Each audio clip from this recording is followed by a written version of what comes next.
일부러 뭐 심파로 가거나 일부러 울음을 자아내려고 하지도 않았지만은 잘 쓰여진 덕분에 저희가 되게 어렵게 풀 수도 있고 심각하게 풀 수도 있는 소재를 되게 자연스럽고 뮤지컬 속에서 정말 보여줄 수 있는, 앞서 다 얘기하셨던 창작이기도 하고 사회성도 저희가 살짝 있고 일부러 그러려고 했던 것도 아니지만 인터테인먼트도 있고 뮤지컬에서 필요한 모든 요소들을 잘 녹아냈던 것 같아요. 그거에 저는 충실히 좀 대본하고 음악을 가장 충실히 있으려고 노력했던 것뿐인데, 일단 원작하고 음악이 좋으면 나머지는 정말 또 좋은 배우들 만나면 나머지는 되게 쉽게 가는 것 같습니다. 그래서 그 작품 자체의 그냥 매력은 원래 갖고 있었던 것에서부터 출발이 된 건데, 그러니까 아무튼 슬프지만은 재밌게 슬프고 여러 가지가 다 담겨져 있는 되게 매력적인 작품인 것 같아요. 네, 그럼 질문을 한번 받아보도록 하겠습니다. 손에 들어주신 마이크를 전달해 드릴게요. 질문 있으신 분? 네,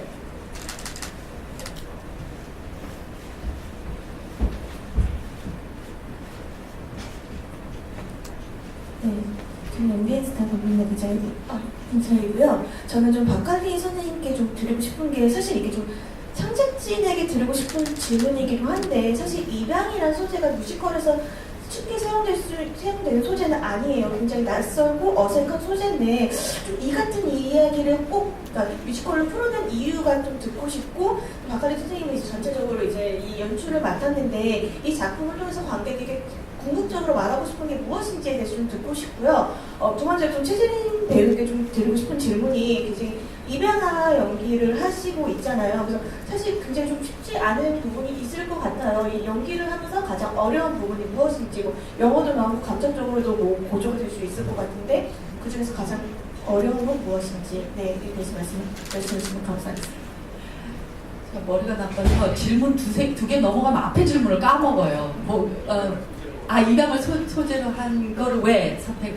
그 어려운 소재이기는 합니다. 근데 뮤지컬 창작에서 가장 기본적인 그 첫 룰 중에 하나가, 만드는 사람들이 그 소재에 패션을 가지지 않으면 안 만들어져요.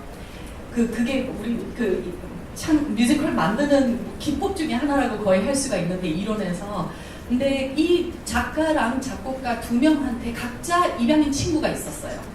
그래서 그 둘의 얘기가 섞여서 나왔는데 너무 재밌는 요소들이 많아서 그거에 먼저 꽂힌 걸로 저는 예전부터 알고 있었고, 이 둘의 하나는 여자아이였고 하나는 남자아이인데 정말 유태인 집안으로 입양된 남자아이의 얘기와, 그리고 이제 또 다른 좀 더 우리가 다 알게 되면 정말 눈물 흘릴 이야기들이 잔뜩 있는, 우리 이 극에서 풀어낸 것이 반반이 섞여 있어요.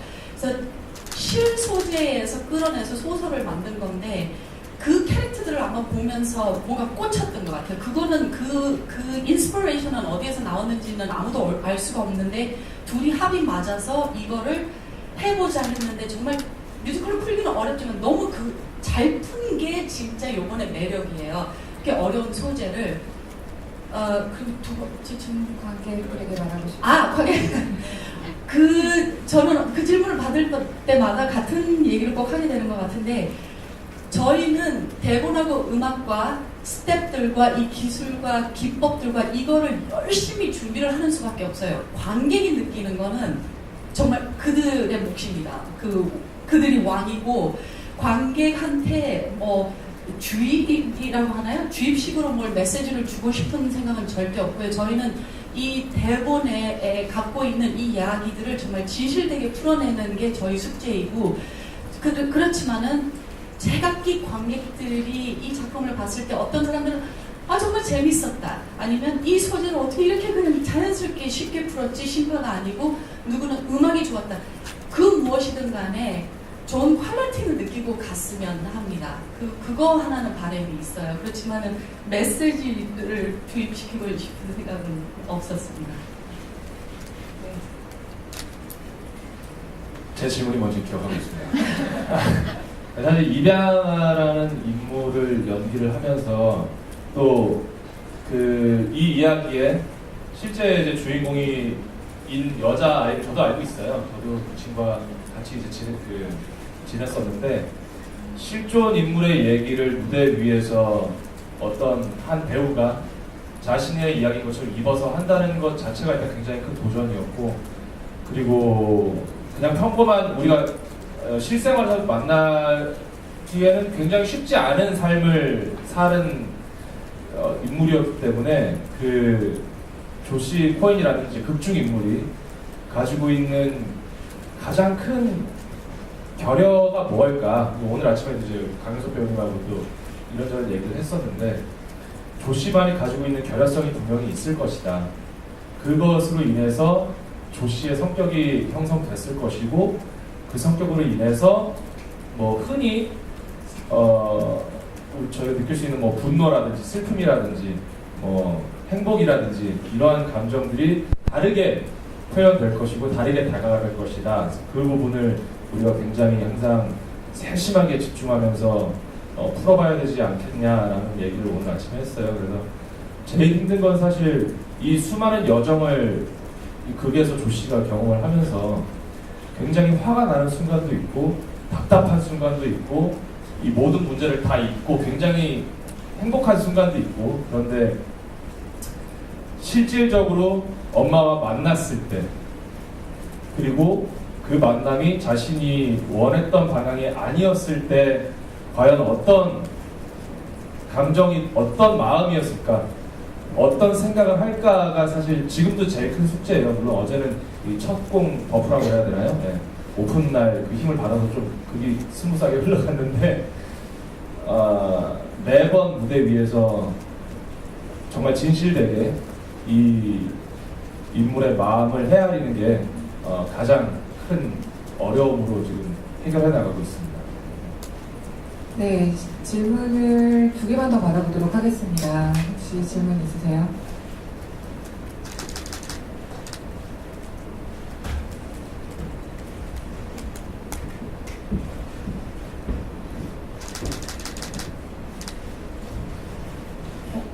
안녕하세요. 전 민중의 소리 김채연 기자라고 합니다. 작품을 보면서 조시 코엔이 내가 누구지 궁금해서 그걸 알려고 엄마를 만난다 이런 얘기가 나왔다는 점이 좀 공감이 됐고, 또 다른 점에서 공감이 됐던 부분은 기존의 한국 사람이 입양아에 대해 가지고 있는 편견이랄까? 그런 것들이었어요. 왜 가족을 찾으려고 해? 라던가 불쌍해 이런 것들이 공감이 됐는데요. 배우분들은 기존의 입양아에 대해서 어떤 생각과 편견을 가지고 있었는지 네 분의 이야기를 들어보고 싶습니다. 편견이라고 할 것, 편견이라고는 생각을 안 해봤는데, 그러니까 저희가 사람을 만나게 되면 그 사람의 과거가 무엇이고 뭐 어떤 일을 겪었는지 사실은 모르잖아요. 나와 만난 그 순간부터의 그 인물을 알고 있는 거기 때문에 어떤 사람을 만났을 때 뭐 누군가가 옆에서 뭐 저 사람 뭐 대기업 사장님이셔 라든지 저 사람은 뭐 구멍가게 사장님이야, 아니면 혹은 뭐 제 전과자래, 뭐 이런 어떤 특정한 타이틀을 박아놨을 때는 뭔가 그건 그 사람에 대한 어떤 진짜 그 사람을 알기 전에 보는 어떤 껍데기가 씌워질 수는 있겠지만, 저는 사실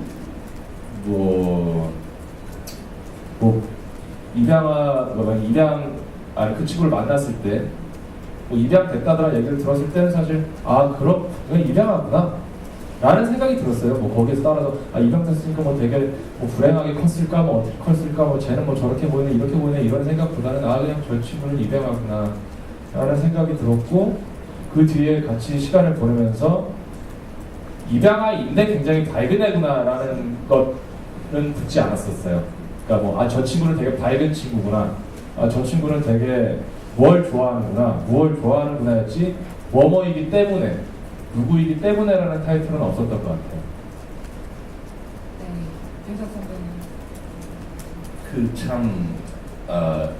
예전에 한번 해외에서 한번 입양아를 한번 만난 기억이 있어요. 네덜란드였나 막 자전거를 빌리러 갔는데 그 대여해 준 친구가 느낌이 이게 한국 사람들을 외국에서 보더라도 일본 사람하고 중국 사람하고 좀 이제 한국적인 느낌이 있어가지고 이제 말을 걸었는데 한국 사람인데 그 친구가 이제 입양아였어요. 근데 잠깐 짧은 시간에 몇 마디 건넨 이제 이야기였는데 그런 얘기를 하던 기억이 나니까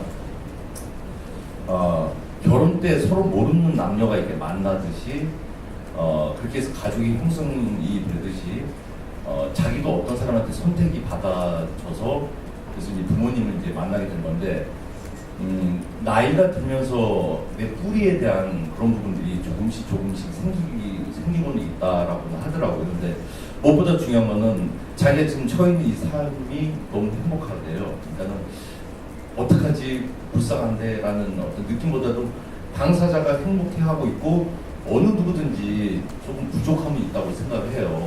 어떤 이해 안 될 그런 어떤 그리움들 같은 거 다 있다고 생각을 하는데 그 친구한테는 그랬어요. 그러니까는 잠깐 우리가 얻어진 느낌은 뭐 이렇게 해서 또 행복한 삶을 자기가 추구를 하는 것이고 그리고 때가 돼서 자기 뿌리에 대한 궁금증은 때가 되면은 자기가 또 풀려고 조시처럼 하지 않을까라는 생각을 해봐요. 그래서 늘 그렇게 안 좋게만 불쌍하게만 이렇게 생각하는 건 아니라고 생각합니다.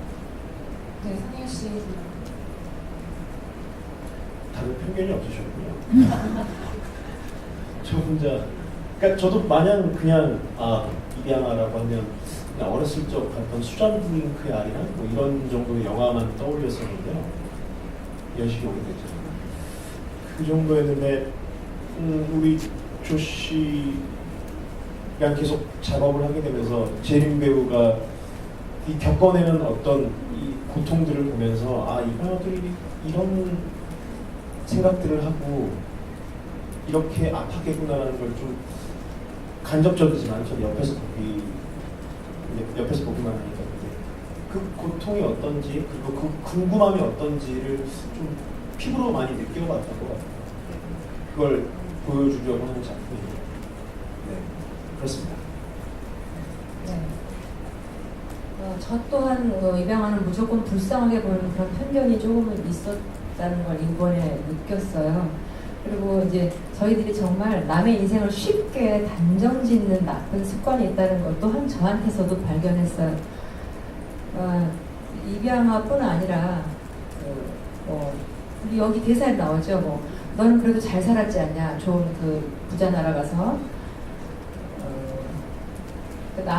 그리고 이 쌍둥이끼리 이제 대화 속에서도 너는 그런 데 잘 살았고 너는 엄마랑 살아서 더 좋았잖아. 그런데 우리가 기본적으로 가져야 할 진짜 행복이 진짜 조건이 무엇인가, 뭘 가져야 행복함을 느끼고 그런 것일까.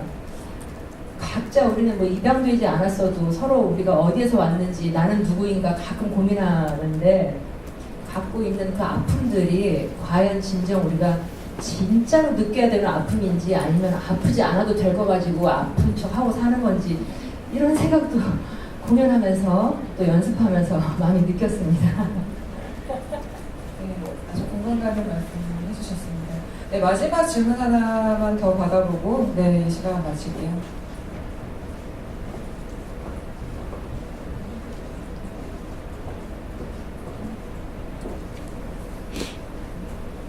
네, 안녕하세요. 화이트페이퍼 박진우 기자입니다. 하이라이트 참 잘 봤고요. 저는 이 작품의 정말 매력이 대사와 음악이 함께 흘러가는 것 같거든요. 근데 그 작업이 노래를 부르는 것과 말을 하는 것을 음악과 맞추는 작업이 굉장히 어려웠을 것 같은데 연출님께서 대사의 음악을 입히는 작업이 어떤 어려움이 있었고 또 어떤 매력이 있었는지 답변 부탁드립니다. 네, 너무 제가 말씀드리고 싶었던 부분을 짚어주셔서 감사드립니다. 뮤지컬 작업의 아까 첫 룰이 패션, 그 소재에 대한 패션이면 그 다음 또 첫 번째 룰이 정말 하늘에서 별 따기인 짝을 찾는 거예요. 작곡가와 극작가. 이 에어포트 베이비는 그거를 100년에 나올까 말까 하는 두 짝을 서로가 만난 거라고 저는 몇 년 전에도 얘기를 했고 그들이 이 작품에 하기도 전에 이미 그거를 느끼고 있었고 그래서 다행히 이 둘이 같은 소재에도 꽂혀서 같은 레벨에서 합을 이뤘기 때문에 지금 음악과 가사와 음악과 대사와 또 그 음악이 안 흐르는 대사 사이가 이게 다 합이 정말 궁합이 잘 맞는 작품이에요. 제가 아마 초반에 아마 어떤 인터뷰에서 얘기를 했던 게 대사랑 뭐 가사, 말과 음악이 이렇게 찰떡같이 맞는 작품은 많지 않을 거다. 그걸 느끼실 거다라고 제가 얘기를 했던 적이 되게 많았던 것 같아요. 그거는 그 둘의 문제예요. 그 둘의 문제와 그 둘의 성공이기도 하고, 그래서 잘 썼기 때문에 저는 정말 연출로서는 편하게 좀 갔던 게 있지만, 이제 음악이 뭐가 안 맞으면 정말 한음 가지고도 저희가 싸우는데, 그게 뮤지컬의 매력이에요. 대사인 듯, 가사인 듯, 말인 듯, 감정이 극대화 됐을 때 노래를 하게 되고, 감정이 극대화 됐을 때 그냥 움직임이 춤이 되는 거고, 근데 그거는 그 둘이 잘 만나서 그런 겁니다. 전지현과 장희선이. 그래서 저희가 이렇게 좋은 작품을 만들 수가 있었던 것 같습니다.